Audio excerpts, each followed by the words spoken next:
I was trying to act like I was one of them, trying to see if they will give up an information on what they were trying to do next or what type of scam they perform and all. So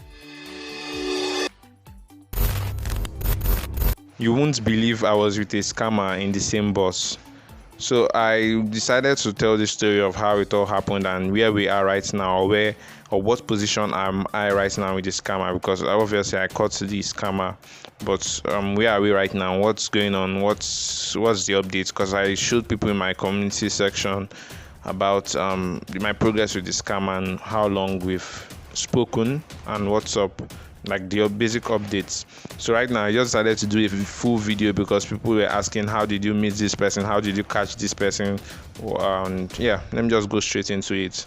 Sorry, this is not the usual way I do my videos. I just decided to talk this through. I didn't want the usual sit and stare at the camera. I wanted this to be like a discussion kind of section. So straight into it. I was going for an assignment, a work assignment by my company, and I was supposed to visit another branch. That's another branch office from the headquarters. I left the headquarters to another branch to just check up their network stuff and all. So on my way, I used the public transport, a bus. This all happened in Nigeria. I know Nigerians are known for scams and all these things. So this all happened in Nigeria. I'm in Nigeria. And so this is just basic context for those that are watching this video newly, so that you understand what I'm saying and you wouldn't be lost on, okay, where it is happening, where are you and all. So I was in the bus, and then I was at the back, the last seat, and then there were this you call them Yahoo boys here in Nigeria, though you could also most people abroad call them scammers. Americans call them scammers. It's just here in Nigeria and some other African countries that we know them as Yahoo boys. So, and there's I don't want to call this a stereotype, but there's a way you would usually spot one of them when you see them. Is either the kind of hair that they keep. Some of them have dreadlocks and all, but I mean, everyone that keeps a dreadlock that is a scammer. But there's a way you will see when you see these guys, or when you see these so-called Yahoo boys, you will know. Let me just tell you, first thing is, or the way we know, or the way we suspect, is that once you see someone with dreadlocks, once you see someone holding an iPhone with a dreadlock, and then the person's countenance, the way the person acts, you could easily say this person is a Yahoo boy or something like that, or a fraudster, scammer, however you want to call it. So I was in this bus, and then when I saw, there were actually two. And then I didn't really notice much until they started laughing and discussing. They were discussing in Yoruba language, a popular language in Nigeria. So I looked at them. I saw their hairstyle. The one was on dreads, the other one was on low cuts. They were both using iPhones. I think iPhone 12 thereabouts. So they were both using iPhones. And then I was at the back, so I was kind of inquisitive, you might say. I was like, what are these people actually discussing? I barely understood the Yoruba that they were speaking, but later they started speaking English language, which they were not discussing job as usual, though, as in the I never knew they were scammers, but something just seemed off. I just kept on monitoring them, and then I could, from the back, I started they were chatting. Yeah, I'm not supposed to look at their chats. This is the same thing, shoulder surfing. Let me just call it that way. To prevent people from shoulder surfing, in case you are in a public place, I would advise you to get a privacy screen protector or a privacy screen guard. It's usually dark, so that only you can see whatever you're typing, only you can see whatever you're chatting, only you can see whatever you are watching. So you can do that in a public place. But if you can't, it's even cheap to afford to get a privacy screen guard. But if you can't get that, you can always reduce your brightness to, I think, the lowest. Then that way only you will see what you are doing on your phone. But let me just continue the story. So I just saw that I saw the apps they were using on their phones. They had VPNs. They had lots of all these apps that could help them remain anonymous. And then what caught my eyes was the Instagram account he was controlling, or he was chatting with. He was chatting with this the white lady you can see on the screen. I don't know whoever this person is, but I just knew that then at that point I knew this person was a scammer using a fake Instagram account, using someone's or impersonating this person.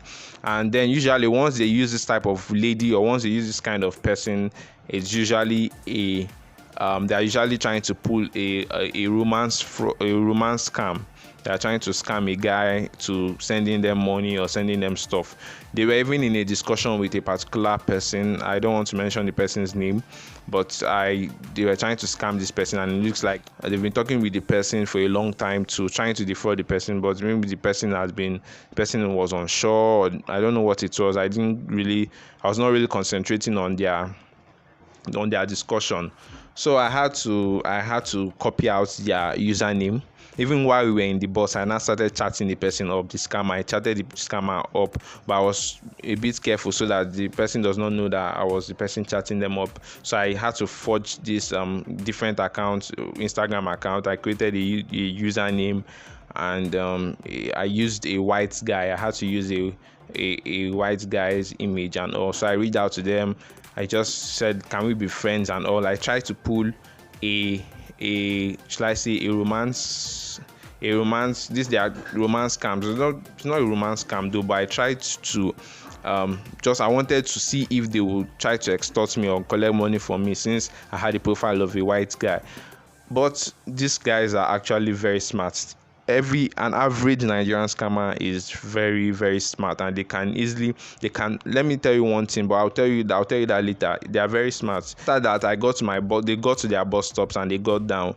They left me, so I had the contacts of the person they were chatting with, the Instagram account they were chatting with, and then their own Instagram account. But there were lots of people with that Instagram account name, so I could not really figure out the person they were chatting to warn the person and say these people are scammers and all. So I had to let that one go, but I needed to investigate more to see who these people are actually and what they do and how they pull off their scams, and just to see the idea behind whatever they do.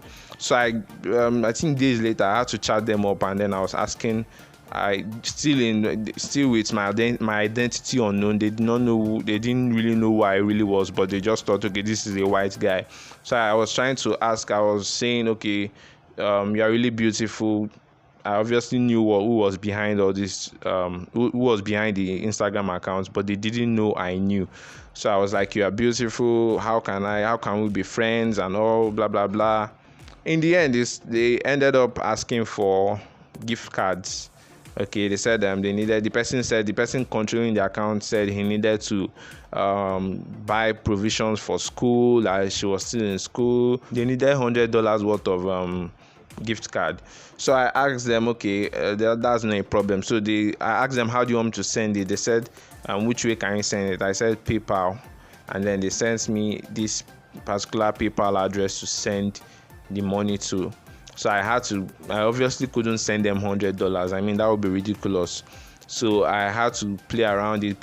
At a point in time, I wanted to even create a fake PayPal receipt showing that I had sent the money, and then just to waste their time, and then maybe they will check and they won't see anything, and then I just wanted to scam bait them and then waste their time in general. But I didn't really have the time to do that because I was working, and also I didn't have time to follow up on them and then keep scam baiting them. I wish I had the time. I would have enjoyed doing that, but I didn't really have the time to do that. So that's why I had to even share and expose their username on my community post for those that might want to scam bait them, or those that might want to just waste their time and all, and then maybe get information of how they scam or what their latest tactics are. So that was my major reason of exposing the Instagram account on my community post. But now let me tell you why I said they are smart. When we are chatting, the person kind of suspected that I was not American, because the person asked where am I from, and I told the person I'm from Florida also. I can't remember what United States country I said I was from, and then the person suspected. It was like, you don't chat like. The person suspected that I was somehow maybe a Nigerian or a Nigerian scammer just like him or something like that, but I don't know. But the person was like, you don't chat like, your chat does not sound like an American or someone from this place. So it's telling you that even these Nigerian scammers, they are smart. They know your chat. They know what an American sounds like when chatting. They know what someone from the UK sounds while chatting. They know what a Nigerian most especially sounds like when chatting, even though you are speaking or even though you are typing in the normal English language, not an adulterated English. If you are speaking plain English language, not pidgin English language like Nigerians speak, they will still figure out some way. But they were still unsure because of my countenance. I never agreed that I didn't even say it. I just said I'm still from Florida. I just said it that way. So but eventually I didn't really have time to continue with the whole scam baiting or wasting their time. So I now came clean to him that I'm a Nigerian, or I didn't say I'm a Nigerian, but I spoke Nigerian pidgin English to them via chat. And then I was trying to act like I was one of them, trying to see if they will give up an information on what they were trying to do next or what type of scam they perform and all.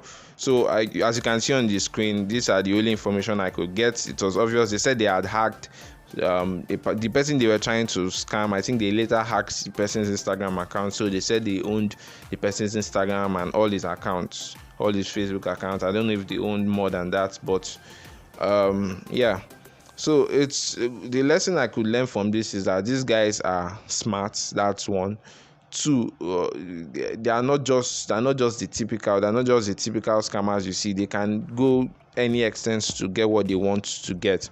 And it's easy for them to hack Instagram accounts, especially when you don't have two-factor authentication enabled. So if you're currently watching this and you don't have two-factor authentication enabled on all your social media accounts, they can easily get into your account and hack it. And once they hack your account, they can easily reach out to your contacts, which is the most dangerous part of hacking an Instagram account. They could just reach out to your contacts and acting as you or impersonating you. Okay.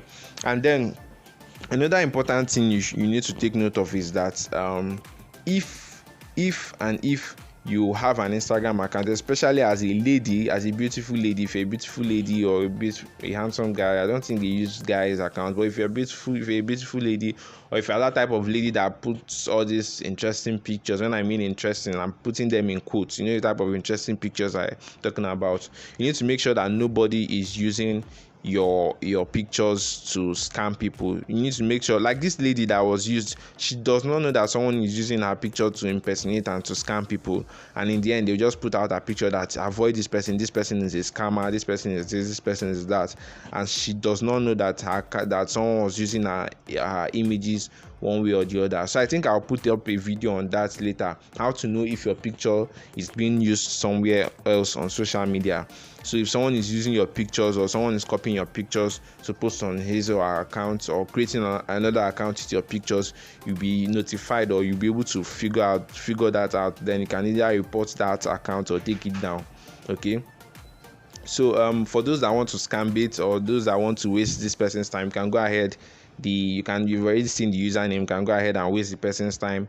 You can try and get more intel, anything you want to do with that account, but it's very important to know how to be safe from all these scammers and all these things. I didn't intend for this video to stay this long because I didn't even want to do it the typical way I do my videos, which is sit in the front of a camera and just talking. I didn't want to just bore you. And I just wanted this to be me telling my story of how I met the scammer in the bus, or how I was in the same bus with two scammers, not just one scammer. So I hope if you are watching this video, you just need to stop that. You just need to stop taking money from innocent people. I don't think it makes any sense. I think by now everyone should be wise in terms of Nigerian scammers, but the thing is that Nigerian scammers always have newer tricks and newer stuff. I'm not proud saying okay, Nigerians are scammers or exposing Nigerian scammers, or I just wish everyone could change and then stop. It's not just because I'm just looking at myself. If someone is trying to scam me, or if someone is trying to scam me for my hard-earned money, or someone is impersonating me using my pictures to do something bad, I wouldn't like it. And how would you feel if you're that person? That's just what I ask myself. So sorry if this video was too long for you. This is SC Cyber Safe. I know for those that have been watching me, I've not really had time to put more videos. I just post a video like maybe once in 2 weeks or once in a week. at least once every week. But I'll try my best to either increase the pace or leave it once or one video per week. Okay, so yeah, thank you for listening to this. Thank you for watching. Go ahead and leave a like, subscribe if you are new to this channel. Go ahead and watch all my other videos. I'm sure you will learn one or two things, and I'm also happy to receive your input. If you have anything to say after watching any of those videos, if you think the videos are crappy, if you feel I missed out something, or if you feel you disagree with me in one of those things, you can always. I love interactions. I love interactions. I love just conversations. Okay, that's what my community is all about. So yeah, thank you, and yeah, go ahead and do whatever you want. See you in the next video. Stay safe.